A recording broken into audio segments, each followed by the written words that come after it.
안녕하세요, 안재욱입니다.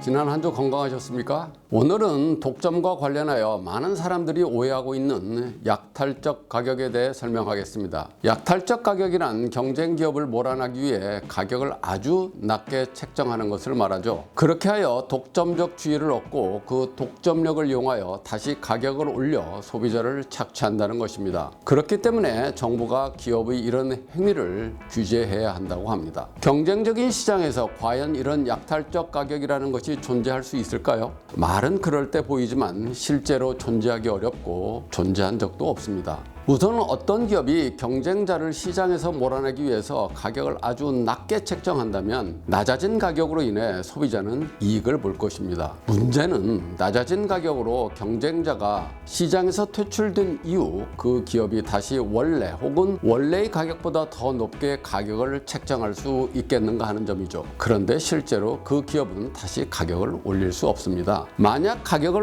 올리게 되면 높아진 가격에 의해 이윤 기울을 표착한 다른 경쟁자가 그 시장에 진입하게 되기 때문입니다. 그 기업이 다시 경쟁 기업을 몰아내고 시장에서 독점적 지위를 점유하기 위해서는 다시 가격을 내려야 합니다. 그러나 어쩌면 가격을 이전보다 더 내려야 할지도 모릅니다. 이미 한 번의 경험을 겪은 시장에서 그 기업과 경쟁하기 위해서 뛰어든 새 기업은 비용, 기술 그리고 서비스 면에서 더 나은 위치에 있을 수 있기 때문이죠. 가격을 다시 내리면 소비자는 이익을 더 보게 됩니다. 만약 이러한 약탈적 가격 책정 행위를 계속하면 그 기업의 손실은 증가하게 될 것이고 잘못하면 자신이 시장에서 퇴출될 운명을 맞이할 수도 있습니다. 과연 그런 행위를 할 기업이 있을까요? 약탈적 가격이 경쟁자를 몰아내는 것이 아니라 오히려 경쟁자를 도와주는 역할을 할 수도 있습니다. 어떤 기업이 경쟁자를 몰아내기 위해 아주 낮은 가격을 책정하면 경쟁자는 그 기업이 생산한 제품을 싸게 사서 다른 곳에 가져다 팔면 비용을 적게 들이고 돈을 벌 수 있기 때문이죠. 그 대표적인 케이스가 다우케미칼 사례입니다. 1900년대 초 다우케미칼은 조그만 브롬 생산 업체였습니다. 브롬은 진통제와 필름을 현상하는 데 사용되는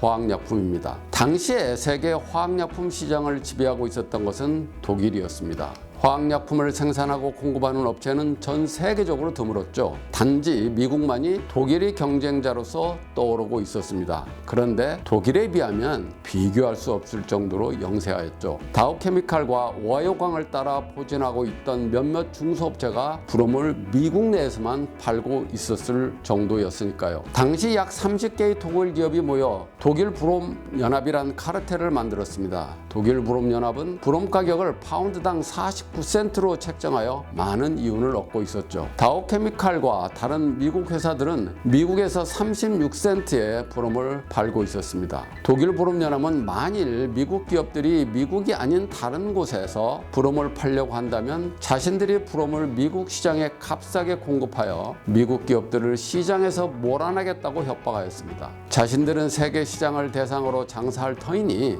미국 기업은 미국에서만 장사하라고 경고했죠. 그러나 다우는 그것을 거부하고 미국의 브롬을 영국에다 카르텔 가격 이하로 팔았습니다. 그러자 독일 브롬연합은 만일 다우가 계속 그 영업을 고집한다면 어떤 비용을 치르고라도 다우를 시장에서 몰아내겠다고 윽박질렀습니다. 그러나 다우는 그 말을 듣지 않고 오히려 일본까지 브롬 판매를 늘렸습니다. 그러자 독일 브롬연합은 다우를 공격하기 시작하였죠. 독일 브롬연합은 다우 가격 36센트보다 훨씬 낮은 파운드당 15센트의 브롬을 미국 시장에 대량 공급했습니다. 독일 브롬연합은 자신들은 충분한 자금을 가지고 있으며 정부의 지원을 받고 있기 때문에 생산비 이하로 미국에서 브롬을 오랫동안 공급할 수 있다고 다우를 압박하였습니다. 그러나 다우는 이에 굴하지 않았죠. 오히려 다우는 뉴욕에 있는 자신의 대리인을 시켜 15센트의 독일 브롬 수십만 파운드를 구매했습니다. 그리고 나서 그것을 다시 포장하여 독일을 포함한 유럽의 파운드당 27센트에 팔았죠. 상황이 어떻게 돌아가고 있는 줄을 모르는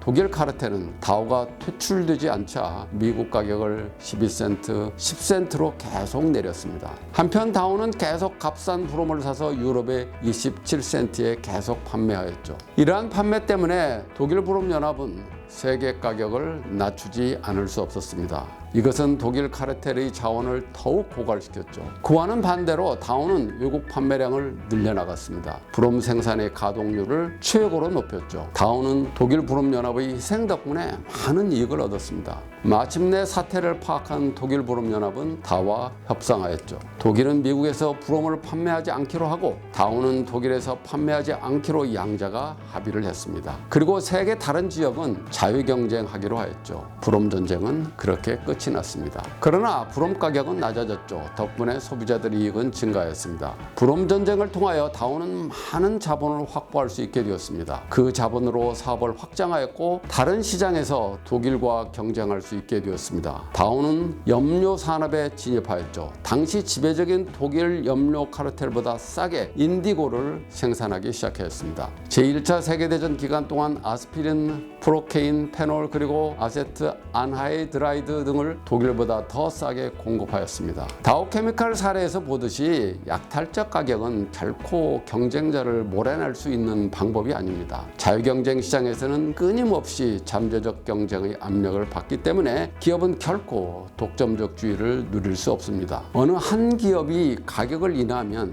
약탈적 가격을 이용하여 독점을 유지한다는 주장이 끊임없이 제기되는 것은 잘못된 지식체계로부터 오는 오해입니다. 더욱 재미있는 것은 기업이 가격을 인하하면 약탈적 가격이라고 문제를 삼고 가격을 올리면 기업들 간의 담합이라고 또 문제를 삼는다는 사실입니다. 기업 보고 어떻게 하라는 것인지 종잡을 수가 없습니다. 이런 잘못된 지식과 정책은 잘못된 경제 지식으로부터 비롯되고 있습니다. 우리가 올바른 경제 지식을 가져야 할 이유입니다. 그럼 다음에 뵙겠습니다. 고맙습니다.